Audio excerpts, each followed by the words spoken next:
Praise the lord. అందరికి వందనాలు. మన ప్రాతకాల ప్రార్థన ప్రారంభించుకుందాం. ప్రియులారా, ప్రార్థన చేసుకుందాం. మహాగణుడా, మహోన్నతుడా, ధవల సింహాసనాసీనుడా, ఆశ్చర్యకరుడా యేసయ్యా, మీకే స్తుతులు స్తోత్రాలు వందనాలు చెల్లించుకుంటున్నాం. నాయన దేవా, మీరు నా ప్రభా అయా సమాధాన అధిపతి అయి ఉంటున్నందుకు మీ స్తోత్రాలు చెల్లించుకుంటున్నాం. దేవా, మరి తండ్రి, మమ్మల్ని ఎంతగానో ప్రేమిస్తున్న విధానం అంతటి కొరకు మీ స్తోత్రాలు చెల్లించుకుంటున్నాం. దేవా, మరొకసారి ప్రభా మరి తండ్రి, మమ్మల్ని అత్యధికంగా ప్రేమించేటువంటి దేవా మరి తండ్రి, మీ వైపు మేము చూడడానికి దేవా మాకు ఇచ్చిన ఈ మంచి సమయం కొరకు, మంచి తరుణం కొరకు మీ స్తోత్రాలు చేయించుకుంటున్నాం. ఇదిగో ప్రభా, మమ్మల్ని తగ్గించుకొని దీనులంగా రిక్తులంగా మరి తండ్రి మీ పాద సన్నిధిలో చేరి ఉండగా మరొకసారి ప్రభా మా స్థుతుల మీద మీరు ఆశీనులై ఉండమని ప్రార్థన చేస్తున్నాం. మేము పాడుకునే పాటను మా కొరకు దీవించమని ప్రార్థన చేస్తున్నాం. మీ స్తోత్రాలు దేవా. అలాగూ మరి తండ్రి నాయన 91వ కీర్తన చదువుకునే సమయం అంతటిని మా కొరకు ఆశీర్వదించండి, దీవించండి. మీ నామానికి మహిమ తెచ్చుకోమని ప్రార్థన చేస్తున్నాం. అలాగే ప్రభా మరి తండ్రి, మరొకసారి మీ సేవకుల ద్వారా మీ వాక్యం ద్వారా మీరు మాతో మాట్లాడమని ప్రార్థన చేస్తున్నాం. దేవా, శక్తి గల మీ వాక్యం కొరకు స్తోత్రాలు, బలమైన మీ వాక్యం కొరకు స్తోత్రాలు. మమ్మల్ని ఆదరించి బలపరిచి దేవా ధైర్యపరిచి ఉజ్జీవపరిచేటువంటి మీ వాక్యం అంతటి కొరకు మీ స్తోత్రాలు వందనాలు చేయించుకుంటున్నాం. మరొకసారి మీ మెల్లడైన స్వరాన్ని మేము వినడానికి మాకు సహాయం చేయమని ప్రార్థన చేస్తున్నాం. మీరు మాట్లాడే దేవుడు ఉంటున్నందుకు మీ స్తోత్రాలు ఆయన. దేవా మరి తండ్రి, మీ వాక్యం ద్వారా మీరు ప్రత్యక్షం అవుతూ ఉండగా దేవా ఇదిగో ప్రభా మీ వాక్యపు వెలుగులో మమ్మల్ని మేము సరి చేసుకోవడానికి దేవా మీ వాక్యపు వెలుగులో దేవా మరి తండ్రి ఇంకును ప్రభా మరి తండ్రి మమ్మల్ని దిద్దుకొని దేవా మీ రూపంలోనికి మీ స్వారూప్యంలోనికి ఇంకును మేము మార్చబడ్డానికి మాకు సహాయం చేయమని ప్రార్థన చేస్తున్నాం. మీ స్తోత్రాలు. సమస్త విషయాలు మీరు కృప చూపించండి. మీ సేవకులు మీ ఆత్మశక్తి బలంతో మరొకసారి నింపి మీరే బలంగా మీరు వాడుకోమని ప్రార్థన చేస్తున్నాం. మీ స్తోత్రాలు నాయన. అలాగే నాయన చివరి ప్రార్థన ఆశీర్వాదముల వరకు మీ సన్నిధి మాకు తోడుగా ఉంచమని ప్రార్థన చేస్తున్నాం. సమస్త విషయాల్లో మీరే సహాయం చేయండి. ఘనత మహిమ ప్రభావాలు మీకు ఆరోపించుకుంటూ ముందున్న సమయం అంతటినీ మా కొరకు దీవించమని యేసయ్య నామములో స్తుతించి ప్రార్థన చేసి అడిగి వేడుకుంటున్నాం పరలోకపు తండ్రి. ఆమేన్, ఆమేన్. ఒక పాట పాడి దేవుని నామాన్ని మహిమపడతాం. షారోనాథ్ మీ గీతాల్లో నుంచి 469వ పాట పాడుకుందాం. ప్రార్థన వినడి పావురుడా, ప్రార్థన మాకు నేర్పుమయ్యా అని పాట. ప్రార్థన వినడి పావురుడా, ప్రార్థన మాకు నేర్పుమయ్యా. ప్రార్థన వినడి పావురుడా, ప్రార్థన మాకు నేర్పుమయ్యా. శ్రేష్టమైన భావము గూర్చి శేష బృందముకు నేర్పితివి. శ్రేష్టమైన భావము గూర్చి శేష బృందముకు నేర్పితివి. పరముడ నిన్ను ప్రణుతించెదను, పరముడ నిన్ను ప్రణుతించెదను. పరలోక ప్రార్థన నేర్పుమయ్యా.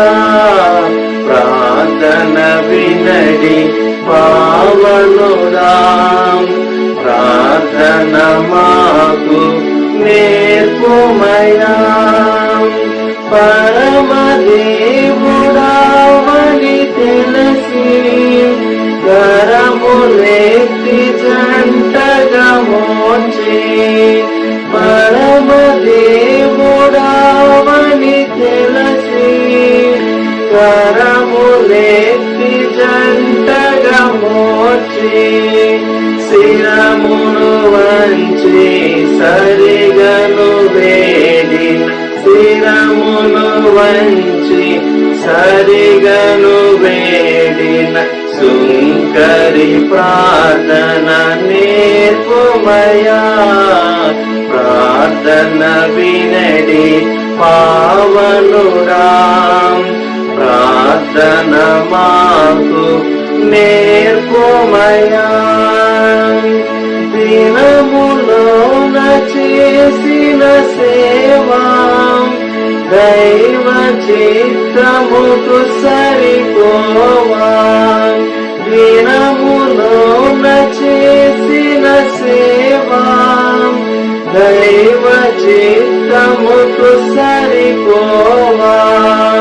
దీనుడవయ్యా ఒంటిగా కొండపై, దీనుడవయ్యా ఒంటిగా కొండపై చేసిన ప్రార్థన నేర్పుమయా.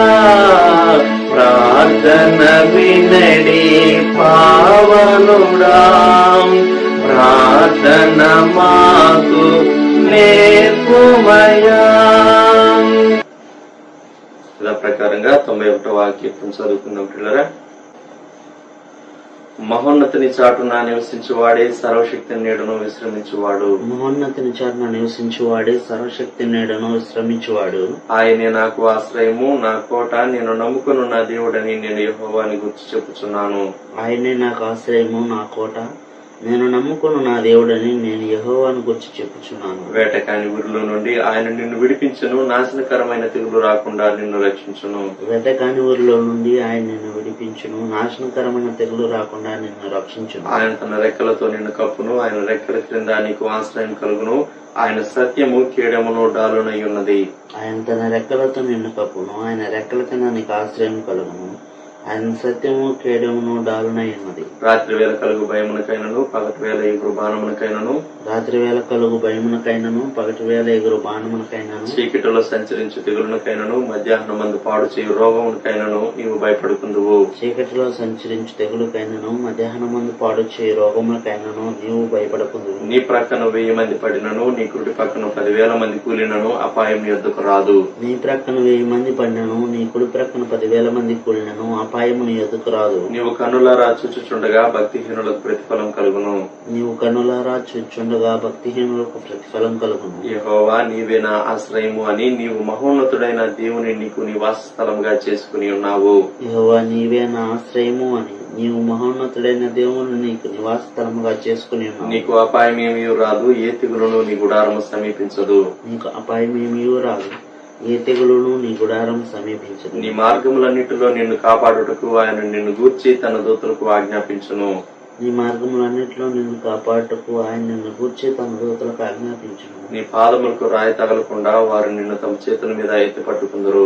నీ పాదములకు రాయి తగలకుండా వారు నిన్ను తమ చేతుల మీద ఎత్తి పట్టుకుందరు. నీవు సింహములను, నాగుపాములను త్రొక్కెదవు, కొదమ సింహములను, భుజంగములను అనగద్రొక్కెదవు. నీవు సింహములను, నాగుపాములను త్రొక్కెదవు, కొదమ సింహము భుజంగములను అనగద్రొక్కెదవు. అతడు నన్ను ప్రేమించుచున్నాడు గనుక నేను అతన్ని తప్పించదను, అతడు నా నామం ఎరిగిన వాడు గనుక నేను అతన్ని గణపరచదను. అతడు నన్ను ప్రేమించుచున్నాడు గనుక నేను అతన్ని తప్పించదను, అతడు నా నామం ఎరిగిన వాడు గనుక నేను అతన్ని గణపరచదను. అతడు నాకు మొరపెట్టగా నేను అతనికి ఉత్తరం ఇచ్చదను, శ్రమలో నేను అతనికి తోడై ఉండదను, అతను విడిపించి అతన్ని గొప్ప చేసేదను. అతడు నాకు మొర్ర పెట్టగా నేను అతనికి ఉత్తరం ఇచ్చదను, శ్రమలో నేను అతనికి తోడై ఉండేదను, అతని విడిపించి అతని గొప్ప చేసేదను. దీర్ఘాయు చేత అతనిని తృప్తిపరచదను, నా రక్షణ అతనికి చూపించదను. దీర్ఘాయువు చేత అతను తృప్తిపరచెదను, నా రక్షణ అతనికి చూపించదను. ఆమేన్. దేవుని వాక్యం విందాం పిల్లరా. దైవజనులు ప్రదర్శకులు గారు వచ్చి మనకు దేవుని వాక్యాన్ని అందిస్తారు. షారోను మినిస్ట్రీ సూళ్ళూరుపేట యూట్యూబ్ వీక్షించే మీకు అందరికీ ప్రభునామములు శుభములు వందనములు తెలియపరుస్తూ ఉన్నాను. అపోస్తల కార్య గ్రంథం 27వ అధ్యాయం 22వ వచనం. ఇప్పుడైనను ధైర్యము తెచ్చుకొనుడని మిమ్మల్ని వేడుకొనుచున్నాను. ఓడకే గాని మీలో ఎవరి ప్రాణమునకును హాని కలుగదు. 23వ వచనం. అపోస్తల కార్యములు 27-23. నేను ఎవరి వాడినో ఎవరిని సేవించుతున్నానో ఆ దేవుని దూత గడిచిన రాత్రి నా యొద్ద నిలిచి, పౌలా భయపడకుము, నీవు కైసరి ఎదుట నిలవవలసి ఉన్నది. ఇదిగో నీతో కూడా ఓడలో ప్రయాణమైపోవచ్చున్న వారిని అందరినీ దేవుడు నీకు అనుగ్రహించున్నాడని నాతో చెప్పాను. 25వ వచనం. కాబట్టి అయ్యలారా ధైర్యము తెచ్చుకొనండి, నాతో దూత చెప్పిన ప్రకారం జరుగునని నేను దేవుని నమ్ముచు ఉన్నాను. ప్రార్థన. ప్రియప్రభ మీకు వందనములు, స్తోత్రము. మేము మీ వాక్యమును ధ్యానిస్తూ ఉండగా మా మనసులను మా ఆత్మలను మీ వాక్యముతో, వాగ్దానంతో, మీ బలముతో, మీ శక్తితో, మీ ప్రసన్నతతో నింపి బలపరచున్నాను. యేసయ్య నామములో అడుగుచూ ఉన్నాము తండ్రి. ఆమేన్. అపోస్తలుడైనటువంటి పౌలు గారి ఆఖరు ప్రయాణం, రోముకు వెళ్ళవలసినటువంటి ప్రయాణం, కైసరయ్య నుండి చేసినటువంటి ప్రయాణాన్ని గురించి మనం అపోస్తల కార్య గ్రంథంలో చివరి అధ్యాయాల్లో మనం చదువుతాం. మనము అపోస్తల కార్య గ్రంథం 25వ అధ్యాయం గమనించితే పౌలు కైసరయ్యలో ఉన్నాడు. ఆ సమయంలో ఫేస్తు అధికారిగా ఉన్నాడు. 25వ అధ్యాయం 6వ వచనంలో ఫేస్తు న్యాయపీఠం మీద కూర్చుండి పౌలును తీసుకుని రమ్మని ఆజ్ఞాపించాడు పౌలు కేసు విచారించడానికి. విచారించిన తర్వాత మరి ఫేస్తు తర్వాత 13వ వచనంలో 25వ అధ్యాయం అగ్రిప్ప తనతో జాయిన్ అయ్యాడని, కింగ్ అగ్రిప్ప. తర్వాత వచనాల్లో ఫేస్తు, బేర్నికే వీరందరూ పౌలు గారి కేసు విన్నారని 26వ అధ్యాయంలో అపోస్తల కార్యములు అగ్రిప్ప నీకు పర్మిషన్ ఇచ్చావు, నీ కేసు ప్రజెంట్ చేసుకో, నీ పక్షం నువ్వు వాదించుకోవచ్చు అన్నట్టుగా తనకు అనుమతి ఇచ్చినప్పుడు చక్కని సాక్ష్యం, పౌలు భక్తుని యొక్క సాక్ష్యం, తన నిరీక్షణను గూర్చి, తాను పొందినటువంటి దమాస్కు గేట్ దగ్గర తాను పొందినటువంటి అనుభవాన్ని గూర్చి, తాను విన్నటువంటి దేవుని స్వరాన్ని గూర్చి, అలాగే తాను పునరుద్ధానాన్ని గూర్చి చాలా చక్కగా చెప్పాడు. 23వ వచనం అపోస్తల కార్యములు 26-23 ప్రవక్తలను మోషేయు ముందుగా చెప్పినవి కాక మరి ఏమీ చెప్పక అల్పులకును ఘనులకును సాక్ష్యం ఇచ్చుంటుంది. మనము సువార్త గొప్పవారికి చెప్పాలి, సామాన్యులకు చెప్పాలి, పేదవారికి చెప్పాలి, ధనికులకు చెప్పాలి, పండితులకు చెప్పాలి, పామరులకు కూడా చెప్పాలి, సొసైటీలో ఉన్నతమైనటువంటి స్థానంలో ఉన్న వారికి చెప్పాలి, సాధారణమైన సాదాసీదా వ్యక్తులకు కూడా చెప్పాలి. ఎందుకంటే ప్రతి వారికి సువార్త అందించవలసినటువంటి బాధ్యత ఉంటూ ఉంది. ఏమని తాను చెప్పాడు అంటే, చీకట్లో నుండి వెలుగులోనికి, సాతాను అధికారం నుండి దేవుని వైపునకు తిరిగి పాప క్షమాపణ, పరిశుద్ధపరచబడిన వారిలో స్వాస్యం పొందినట్లు వారి కన్నులు తెరవటానికి పౌలా నీకు ఈ పరిచర్య అప్పగిస్తున్నా అని దేవుడు చెప్పాడు అని సాక్ష్యం ఇచ్చాడు. పైన 18వ వచనంలో పౌలు గారు ప్రజెంట్ చేసినటువంటి గాస్పెల్ ఫేస్తూ విన్నప్పుడు ఏమన్నాడు? 24వ వచనంలో పౌలా నీ వెర్రివాడు, అతి విద్య వలన నీకు వెర్రి పట్టింది అని పెద్దగా అన్నాడు, గొప్ప శబ్దంతో. 25వ వచనంలో పౌలు గారు ఇచ్చిన జవాబు, మహాఘనత వహించిన ఫేస్తూ నేను వెర్రివాడిని కాను గాని సత్యమును స్వస్థ బుద్ధియు గల మాటలనే చెప్పుచున్నాను. 27వ వచనంలో అగ్రిప్పరాజును ఉద్దేశించి, అగ్రిప్ప రాజా తమరు ప్రవక్తలను నమ్ముచున్నారని నేను ఎరుగుదును.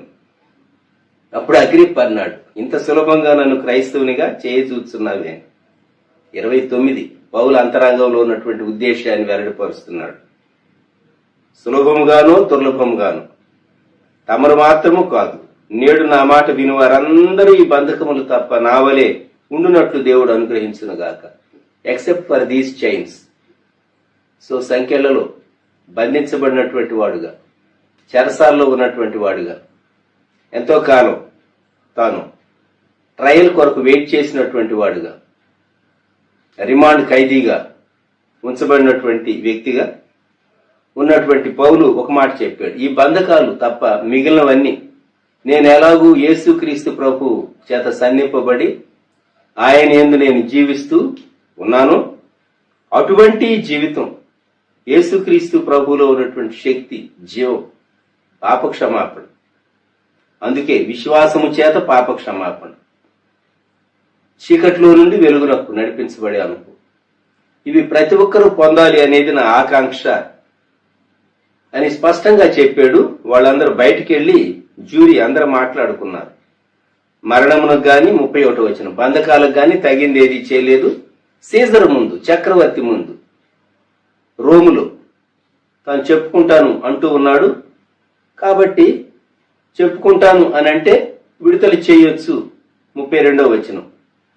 ఇప్పుడు 27వ అధ్యాయంలో ఇటలీ వెళ్ళటం కొరకు, ఇటలీ పంపించటం కొరకు పౌలు గారిని తీర్మానం అయిపోయింది. తీర్మానం అయినందువలన ఇంకా తనతో పాటు ఇంకా ఖైదీలు ఉన్నారు. రోముకు పంపబడవలసినటువంటి ఖైదీలు ఉంటూ ఉన్నారు. విచారణ చేయబడవలసినటువంటి ఖైదీలు ఉన్నారు. చక్రవర్తి ముందు నిలవబడవలసినటువంటి ఖైదీలు ఉన్నారు. అపోస్తల కార్య గ్రంథం 27వ అధ్యాయం మనం చదువుతూ ఉంటే చాలా పోర్ట్ టౌన్స్, ఓడరేవులను గుర్చినటువంటి ఆ వృత్తాంతాలు చూస్తాం.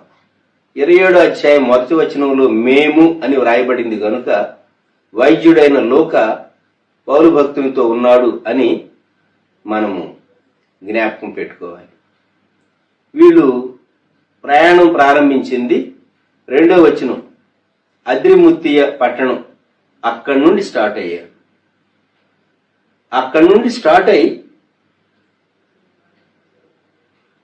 సీదోను, అలాగే సిప్రస్, 5వ వచనంలో సిలీసియా, పంపూలియా, మైరా, ఈ ప్రాంతాలన్నిటి నుండి వారు బయలుదేరుతూ వచ్చారు. తరువాత వీరిని ఇంకొక పెద్ద ఓడలోనికి షిఫ్ట్ చేశారు. 6వ వచనం. అక్కడ శతాధిపతి ఇటలీ వెళ్లనయ్యున్న అలెగ్జాండ్రియా పట్టణపు ఓడ కనుగొని అందులో మమ్మును ఎక్కించారు. వీళ్ళని షిఫ్ట్ చేశారు. అది పెద్ద ఓడ. 8వ వచనంలో మంచిరేవులు, ఇంగ్లీష్ హ్యావెన్స్ అని ఉంటుంది, ఫెయిర్ హ్యావెన్స్, మంచిరేవు. ఈ మంచిరేవులు అనేటటువంటి స్థలం నుండి వీరు ఆగి ఉపవాస దినం గతించిన తరువాత 9వ వచనం. ఏ ఉపవాస దినం అంటే యూదులు సంవత్సరానికి ఒకసారి జూయిష్ అటోన్మెంట్ డే, ప్రాయశ్చిత్త దినం, ఉపవాసం ఉండి దుఃఖపడి ప్రాయశ్చిత్త దినాన్ని వారు సెలబ్రేట్ చేసుకుంటారు. ఆ ప్రాయశ్చిత్త దినం సెలబ్రేట్ చేసుకోనటువంటి వ్యక్తి జనుల్లో నుండి కొట్టివేయబడతాడు. అది పాత నిబంధన నియమం. యేసుక్రీస్తు ప్రభువే మన కొరకైనటువంటి ప్రాయశ్చిత్తంగా ఆయన శిలువలో అప్పగింపబడ్డాడు, అర్పింపబడ్డాడు. యేసుక్రీస్తు ప్రభు యొక్క శిలువ మన పాపములకు పరిహారం, మన వ్యాధులకు అది స్వస్థత చేకూర్చేటటువంటి దివ్య ఔషధం. కాబట్టి వీరు 9వ వచనంలో ఆ యూదుల యొక్క ప్రాయశ్చిత్తార్థ దినం, ఆ ఉపవాస దినం అయిపోయిన తరువాత వీరు బయలుదేరాలని ఉద్దేశించారు.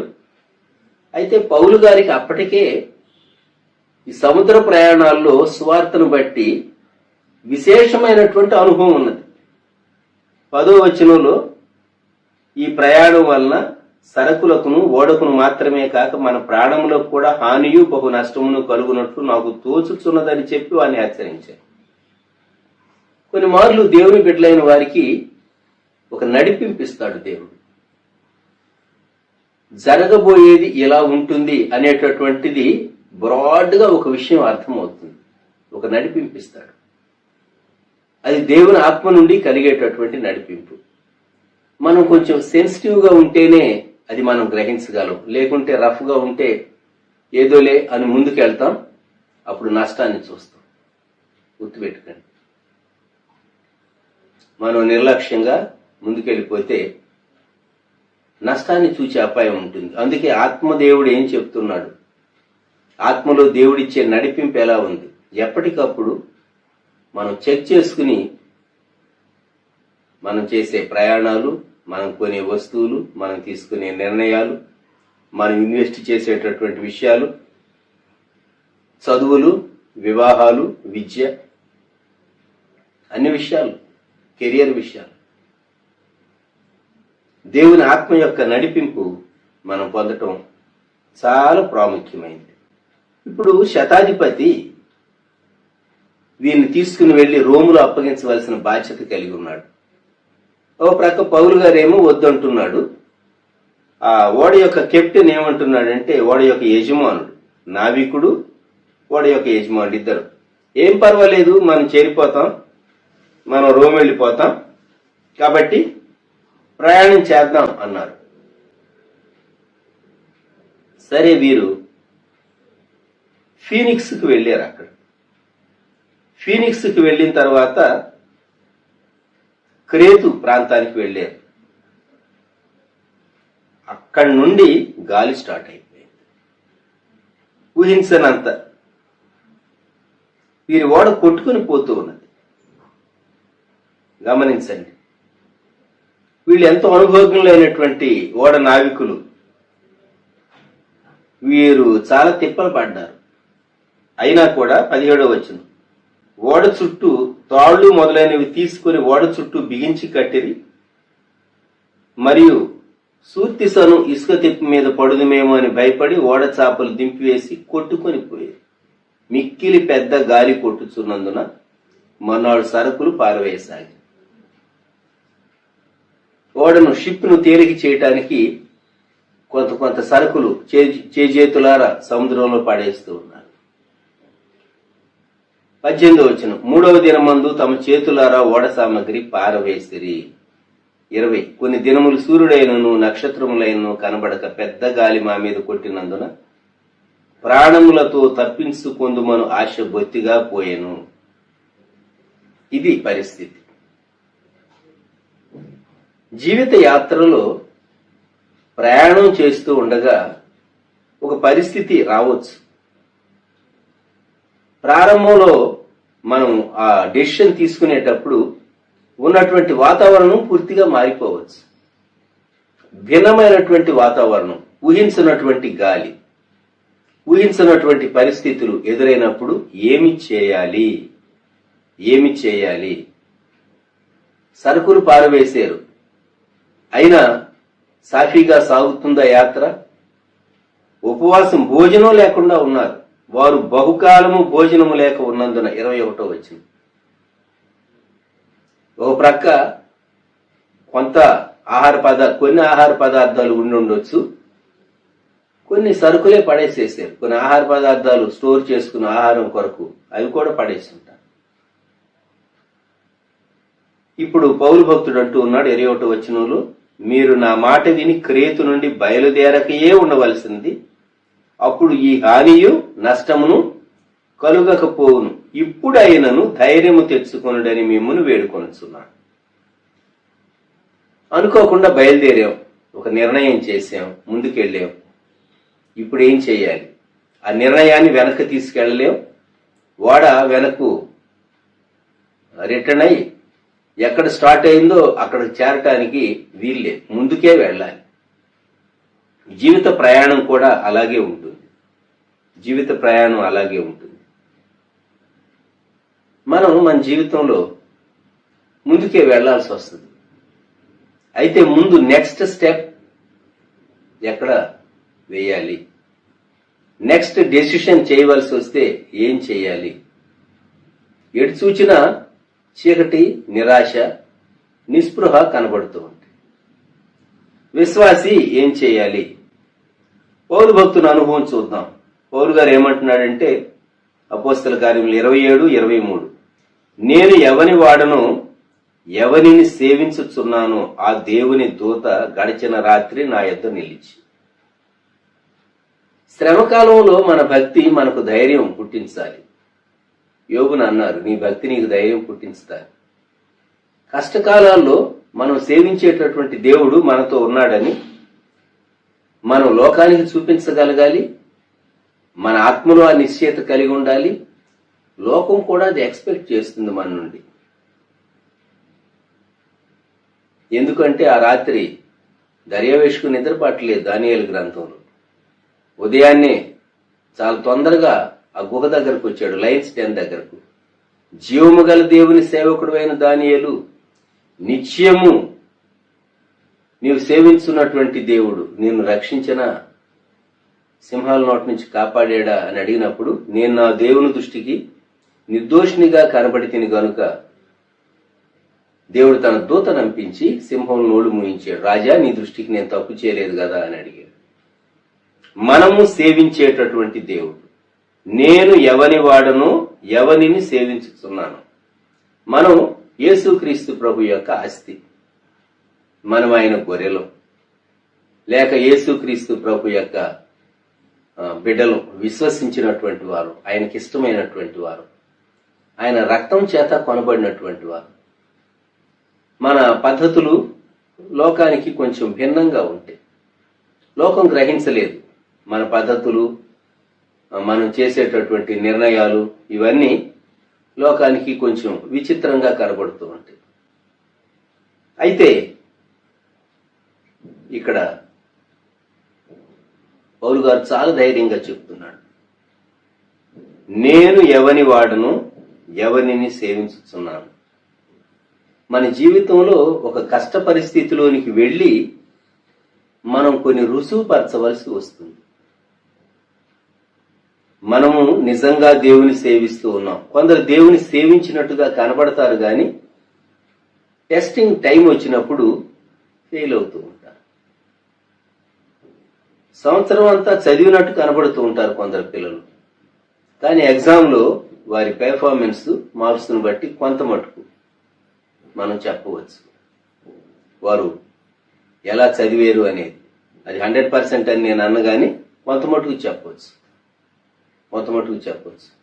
కొందరు పుస్తకం ముందు పెట్టుకుని పిల్లలు ఎక్కడో ఆలోచిస్తూ ఉంటారు, చదువుతున్నట్టే కనబడతారు. తల్లిదండ్రులు ఎప్పుడు చూసినా బిడ్డలు బుక్ ముందు ఉంచుకున్నట్టే కనబడుతూ ఉంటుంది. ఎవరిని మోసగించగలరు? తల్లిదండ్రులు మోసగించగలరు, తమను తాము మోసపరుచుకోవచ్చు. కానీ ఒక సమయం వస్తుంది, నిజంగా మనం యేసు ప్రభువును సేవిస్తూ ఉన్నామా?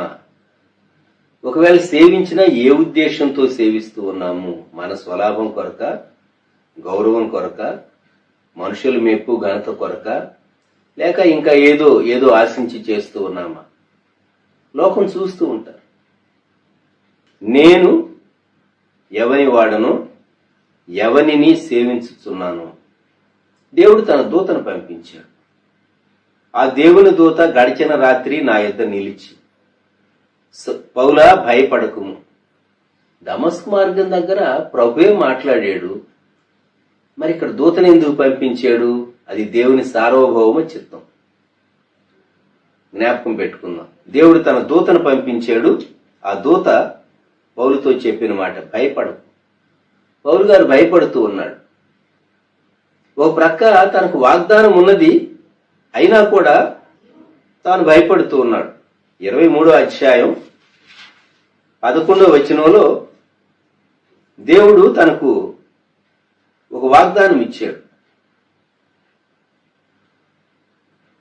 ఆ రాత్రి ప్రభు అతని యొద్ద నిలుచుండి, ధైర్యముగా ఉండుము, యెరూషలేములో నన్ను గూర్చి నీవు ఎలాగ సాక్ష్యం ఇచ్చితివో అలాగున రోమాలో కూడా సాక్ష్యం ఇవ్వవలసి ఉన్నదని చెప్పాడు. ఆ పరిస్థితులు చాలా భయంకరంగా ఉన్నాయి. పౌలును చంపే వరకు మేము భోంచేయం అని వాళ్ళు ఒట్టు పెట్టుకున్నారట. ఒక గుంపు యూదులు. అపోస్తల కార్యములు 23:12. ఎంతమంది వాళ్ళు అంటే 13వ వచనం, 40 మంది కంటే ఎక్కువ. కొన్ని మార్లు వ్యక్తులు, గుంపులు మనకు వ్యతిరేకంగా నిలవబడినప్పుడు దేవుడు వాగ్దానం ఇచ్చి ధైర్యపరుస్తాడు. నీవు యెరూషలేములో నా కొరకు సాక్ష్యం ఇస్తావు, యెరూషలేములో సేవ చేస్తావని చెప్పాడు. ఇప్పుడు ఈ ప్రయాణం అర్థాంతరంగా ఆగిపోయేటట్టున్నది. ఈ షిప్ చేరేటట్టుగా లేదు. ప్రాణాలు నిలుస్తాయా, ప్రాణాలు పోతాయా? తనతో ఉన్నటువంటి వారి పరిస్థితి ఏంటి, తన పరిస్థితి ఏంటి? దేవుడు తన దూత ద్వారా చెప్పినటువంటి మాట, భయపడకుము, నీవు కైసరు ఎదుట నిలవబడవలసి ఉన్నది. ఇదిగో నీతో కూడా ఓడలో ప్రయాణమైపోవచ్చున్న వారిని అందరినీ దేవుడు నీకు అనుగ్రహించి ఉన్నాడు.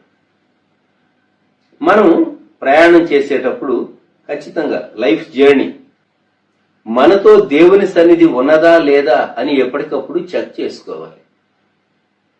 చెక్ చేసుకోకుండా దేవుడు నేను వెళ్తున్నాను, దేవుడు నాతో వస్తాడులే అనుకుని విశ్వాసి వెళ్ళకూడదు సుమా. యేసుక్రీస్తు ప్రభు 12 ఏళ్ల వయసులో యెరూషలేముకు వెళ్ళినప్పుడు మరియమ్మ, యేసేపు మిగిలినటువంటి యూదులతో పండుగ దినాల్లో తమతో ఉన్నాడు అనుకుని వారు యెరూషలేము నుంచి రిటర్న్ అయ్యారు. తీరా ఎక్కడో ఉన్నాడులే, పిల్లవాడు కదా, మిగిలినటువంటి వారితో ఎవరితోనో స్నేహితులతో రిటర్న్ అవుతూ ఉండుంటాడు అని చెక్ చేసుకోలేదు. తీరా చూస్తే కనబడలేదు. మళ్ళా వెతుకుతూ యెరూషలేముకి వచ్చారు. యెరూషలేము ఎక్కడ వెతికినా కనబడ్డే. దేవాలయములో బోధకుల మధ్య కూర్చుండి, పరిసయ్యుల మధ్య కూర్చుండి, ధర్మశాస్త్రోపదేశకుల మధ్య కూర్చుండి వారిని ప్రశ్నలు అడుగుతున్నాడు. వారు అడిగితే జవాబు చెప్తూ ఉన్నాడు. ఎందుకంటే 12 సంవత్సరాల ప్రాయానికే తోరా ధర్మశాస్త్రం అంతా 5 పుస్తకాలు: ఆదికాండము, నిర్గమకాండము, లేవీకాండము, సంఖ్యాకాండము, ద్వితీయోపదేశకాండం. ప్రతి యోధా బాలుడు బైహార్ట్ చేసి ఉంటాడు. ఆ వయసుకు జ్ఞాపకం పెట్టుకోండి. ఆ వయసుకు చక్కగా తనకు బైహార్ట్ అయి ఉంటుంది.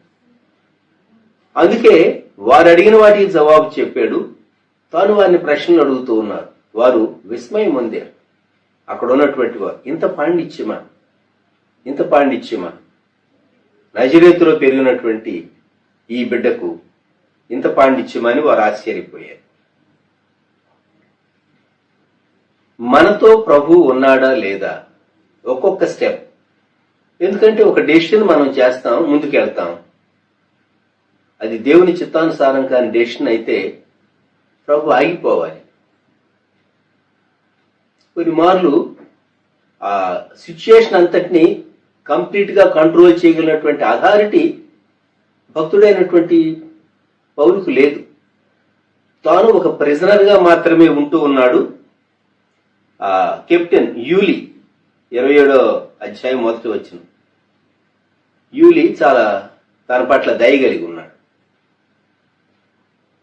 మరి పౌలు గారి మాట ఎలా చెల్లుతుంది? వాడ యజమాని ఉన్నాడు, వాడ నడిపించేటటువంటి కెప్టెన్, మిగిలినటువంటి క్రూ ఉన్నారు.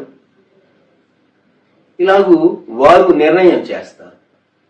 సలహా ఇచ్చాడు భక్తుడు పౌలు, వద్దు, బయలుదేరవద్దు, నాకు ఇలాగ అనిపిస్తూ ఉంది. సరకులకు, ఓడకు, ప్రాణములకు 10వ వచనం, మూడింటికి ఇబ్బంది అవుతుంది, నష్టం కలుగుతుంది అని హెచ్చరించాడు. వారు వినలేదు. మాకు చాలా అనుభవం ఉంది, మాకు గాలి ఏ మాసాల్లో ఎలాగూ గాలి వీస్తుందో మనం చేరగలము అని వారు చాలా ధైర్యంగా బయలుదేరారు. చివరకు పౌలు గారు చెప్పిందే నిజం అయింది, వాస్తవమైంది. మనం జీవితంలో నేర్చుకునేటటువంటి కొన్ని పాఠాలు జ్ఞాపకం పెట్టుకుందాం. మనం దేవుడు ముందుగా హెచ్చరిస్తాడు. అది కల కావచ్చు, అది దర్శనం కావచ్చు, అది స్వర ప్రత్యక్షత కావచ్చు, అది ఆత్మలో స్పష్టమైనటువంటి ఒక నడిపింపు కావచ్చు, ఒక బోధకుడు ఒక సందేశం నీతోనే మాట్లాడుతున్నట్టు ఉంటుంది. రోజు నా సమస్య ఈ బోధకునికి ఎలా తెలిసింది? కరెక్ట్ గా నా ప్రాబ్లం ఈయన డీల్ చేస్తూ ఉన్నాడు అని అనిపిస్తుంది. అది పరిశుద్ధాత్మ దేవుని పని. దేవుడిచ్చినటువంటి ఆత్మ జ్ఞానాన్ని బట్టి, ప్రేరణను బట్టి, నడిపింపును బట్టి దేవుని సేవకులు మాట్లాడతారు. వారి సొంత మాటలు లేక వారికి తెలిసినటువంటిది, వారికి వచ్చినటువంటి జ్ఞానం ఏదో షేర్ చేస్తే జ్ఞానాన్ని బట్టి జ్ఞానానికి మేలు గాని ఆత్మకు మేలు ఉండదు. మనసును బట్టి మనస్సుకు మేలు కలుగుతుంది గాని ఆత్మకు క్షేమం కలగాలంటే ఆత్మకార్యం జరగాలి, ఆత్మలో అందుకోవాలి. దేవుడిచ్చేటటువంటి సందేశం టెక్స్ట్ కూడా దేవుడు అందించాలి. పరిశుద్ధాత్మ దేవుడు అందిస్తే అది విన్నటువంటి వారికి ప్రయోజనకరంగా ఉంటుంది. దేవుడు ముందుగా మన ముందు అపాయం ఉన్నది అంటే హెచ్చరిక చేస్తాడు. బుద్ధిమంతుడు అపాయం వచ్చుడు చూచి దాగును అని దేవుని వాక్యం మనకు జ్ఞాపకం చేస్తుంది. మనం జాగ్రత్త పడాలి. కొన్ని మనం కంట్రోల్ చేయలేము. ఇప్పుడు పౌలు గారు కూడా ఆ ఓడలో ఒక ఖైదీగా తాను ఉన్నాడు కనుక ఫైనల్ డెసిషన్ అథారిటీ తాను కాదు. ఇప్పుడు ఓడ బయలుదేరింది, సమస్యల్లో ల్యాండ్ అయ్యారు. వారి కొరకు ఓడ బయలుదేరింది మొదలు పౌలు గారు ప్రార్థన చేస్తూ ఉండుంటాడు. దేవా, ఈ ఓడలోని వారు ఎవ్వరూ చనిపోకూడదు, నశించిపోకూడదు. నువ్వు ముందే చెప్తున్నావు మాకు టఫ్ సిచ్యుయేషన్ ఎదురవుతుందని అని ప్రార్థన చేస్తూ ఉన్నాడు. మన కుటుంబీకుల కొరకు, మన రక్త సంబంధికుల కొరకు, మన బంధువుల కొరకు, మన శ్రేయోభిలాషుల కొరకు అలాగే మనం ఎరిగినటువంటి అనేక మంది విశ్వాసుల కొరకు మనం ప్రార్థింపబద్ధులం కాదా? దేవా, దయతో జ్ఞాపకం చేసుకో, దయతో జ్ఞాపకం చేసుకో. మరి ముఖ్యంగా మన కుటుంబీకులను మనం దేవుని సన్నిధిలో అప్పోల్డ్ చేసి ప్రార్థన చేస్తూ ఉంటాం. దేవా, నా కుటుంబీకులకు, నా రక్త సంబంధికులకు, నా బంధువులకు, నా సహ విశ్వాసులకు, నా సన్నిహితులకు, నాకు బోధించి మీ వాక్యాన్ని నడిపించేటటువంటి నాయకులు, మీ క్షేమం దయచేయి ప్రభు అని మనం ప్రార్థింపబద్ధులం. పౌలు గారితో ఇతర ఖైదీలు ఉన్నారు, ఆ ఓడకు సంబంధించిన క్రూ ఉన్నారు, అలాగే సెంచూరియన్ శతాధిపతి ఉంటూ ఉన్నాడు. ఇలాగూ ఆ ఓడలో మరి రకరకాల వ్యక్తులు ఉంటూ ఉన్నారు. వారందరి కొరకు ప్రార్థన చేస్తున్నాడు. ఎందుకు చేయాలి ప్రార్థన? వారందరి కొరకు, వారందరి క్షేమాన్ని గురించి తాను ఎందుకు కన్సర్న్ కలిగి ఉండాలి? ఆలోచించండి. అది దేవుని బిడ్డ యొక్క సహజమైన స్వభావం. మనం ఏ పేటలో ఉన్నామో, మనం ఏ టౌన్ లో ఉన్నామో, ఏ గ్రామంలో ఉన్నామో, వారి రక్షణ కొరకైనటువంటి ఒక కన్సర్న్ మన హృదయాల్లో ఉండాలి. కొంతమందికి వాళ్ళు ఎలా పోతే నాకేంటండి, నేను నా కుటుంబం, ఇంకా కొంచెం ఎక్కువ ఓపికంటే నా బంధువులు, నా స్నేహితులు చాలు, అంత మటుకు. ఊరంతటిని నేను ఉద్ధరించగలనా? వారు నా మాట వింటారా? వారు విన్నా వినకపోయినా వారికి శుభవార్త, సువార్త చెప్పవలసినటువంటి బాధ్యత, వారి కొరకు ప్రార్థించవలసినటువంటి బాధ్యత విశ్వాసిపై ఉంటూ ఉన్నది. అందుకొరకే నిన్ను దేవుడు దర్శించి రక్షించి ఆ కాలంలో ఆ స్థలంలో ఉంచాడు. దేవుడు మనల్ని ఒక స్థలంలో, ఒక ప్రాంతంలో, ఒక గృహంలో ఉంచడంలో దేవునికి ఒక ప్రణాళిక ఉంటుంది. మనం కనుగొనగలిగితే, దాన్ని అందుకుని నెరవేర్చగలిగితే. పౌలు గారు ఈ సమయంలో ఆ ఓడలో ప్రయాణించడం దేవుని ఉద్దేశ్యం, దేవుని ప్లాన్. అసలు పౌలు గారిని చూస్తూ చాలా మందికి భక్తి అప్పటికే కుదిరి ఉంటుంది. ఈయన ఎవరో మహాజ్ఞానిగా ఉన్నాడు, గొప్ప పండితుడుగా ఉన్నాడు, గొప్ప భక్తిపరుడుగా ఉన్నాడు. అతడు చెప్పింది నెరవేరుతూ ఉన్నది. అనుభవజ్ఞులైనటువంటి ఓడవారు చెప్పింది నెరవేరలేదు గాని నడిపించేటటువంటి క్రూ ఈయన చెప్పింది నెరవేరుతూ ఉన్నది అని వారు బహుశా పౌలు గారు చెప్పినటువంటి దానికి చెవి ఎగ్గుంటారు. పౌలు గారు ఇంకా వారికి ఏమి బోధించాడో మనకు వివరంగా వ్రాయబడలేదు గాని వారిని మాత్రం ధైర్యపరిచాడు. ఏమన్నాడు? ధైర్యము తెచ్చుకొనుడని మిమ్మును వేడుకొనుచు ఉన్నాను, ఓడకే గాని మీలో ఎవని ప్రాణమునకును హాని కలుగదు. చిన్నపిల్లలు దేవుని సన్నిధిలో తల్లిదండ్రుల ముందు కొన్నిసార్లు వాళ్ళు అడిగినవి ఇచ్చే వరకు మారాన్ చేస్తూనే ఉంటారు, ఏడుస్తూనే ఉంటారు. దేవుని సన్నిధానంలో ఒక చిన్న బిడ్డలాగా, దేవా నీవు నాకు వాగ్దానం ఇవ్వాలి,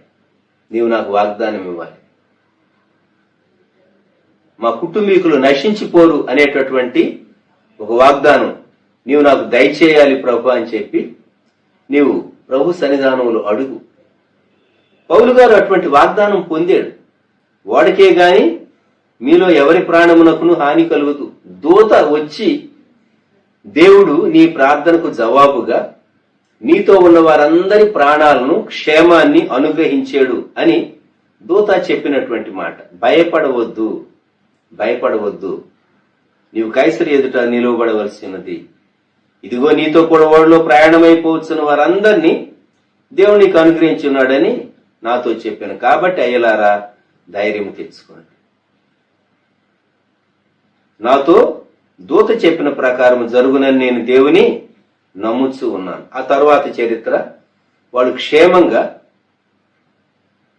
వారు ఒడ్డు చేరారు.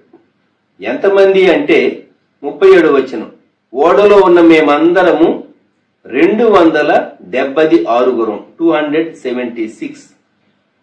ఎన్ని రోజులు భోజనం లేకుండా ఉన్నారు అంటే వారు 14 రోజులు 33, 34 వచనాల్లో 14 దినముల నుండి మీరు ఏమీ పుచ్చుకొని ఉపవాసంతో కనిపెట్టుకొని ఉన్నారు గనుక ఆహారం పుచ్చుకొనుడని మిమ్మును వేడుకొనుచున్నాను. ఇది మీ ప్రాణరక్షణకు సహాయమగును. మీలో ఎవరి నుండి ఒక వెంట్రుక అయినను నశింపదని చెప్పుచు ఆహారము పుచ్చుకొనుడని అందరినీ ప్రతిమలాడు. వీళ్ళేమి వాళ్ళ బంధువుల, ఇంటి పేరటోళ్ళ. వాళ్ళు కులపోళ్ళని. వాళ్ళు ఎట్లా పోతే ఏమి, వాళ్ళ బ్రతిమలాడాడంట. వాళ్ళు తింటే ఈయనకేం వస్తుంది? తినకపోతే చచ్చిపోతారు కాబట్టి. గమనించండి. 35వ వచనం. ఈ మాటలు చెప్పి ఒక రొట్టె పట్టుకొని అందరి ఎదుట దేవునికి కృతజ్ఞతాస్తుతులు చెల్లించి దాన్ని విరిచి తినసాగాను. అప్పుడు అందరూ ధైర్యం తెచ్చుకొని ఆహారం పుచ్చుకోండి. ఎంత అద్భుతం! 28వ వచనంలో మెలితే ద్వీపంలో దేవుడు ఇతను నిజంగా దేవుని బిడ్డని రుజువుపరిచినటువంటి అద్భుతమైన వృత్తాంతం చూస్తాం. ప్రియమైన వారిలా ప్రార్థన చేసుకుందాం. ప్రేమగల మా ప్రభువా, పరిశుద్ధ తండ్రి, మీకు స్తోత్రాలు. ఈ ఉదయకాలం అపోస్తల కార్య గ్రంథంలో పౌలు గారి ఓడ ప్రయాణం నుండి మీరు మా జీవితానికి తెచ్చిన ప్రతి ఆత్మీయ పాఠాన్ని మేము నేర్చుకుని మేము, మా కుటుంబీకులు, మా సంఘం, మా రక్త సంబంధికులు, బంధువులు క్షేమమును నెమ్మదిని అనిపించడానికి, మీ వాగ్దానం చేత బలపరచబడటానికి, మీ దూత మీరు ఇచ్చినటువంటి సందేశాన్ని తీసుకుని వచ్చి మాకు వాక్యం ద్వారా అందించడం ద్వారా మేము బలపరచబడవాలని కోరుకుంటూ మీ బలిష్టమైన హస్తాలకు అప్పగించుకుంటూ యేసయ్య నామములో ప్రార్థిస్తున్నాం తండ్రి. ఆమేన్. మన ప్రభువైన యేసుక్రీస్తు వారి కృప, దేవుని ప్రేమ, పరిశుద్ధాత్మని అన్యోన్య సహవాసం సదాకాలం సంఘమునకు తోడై ఉండును గాక. ఆమేన్.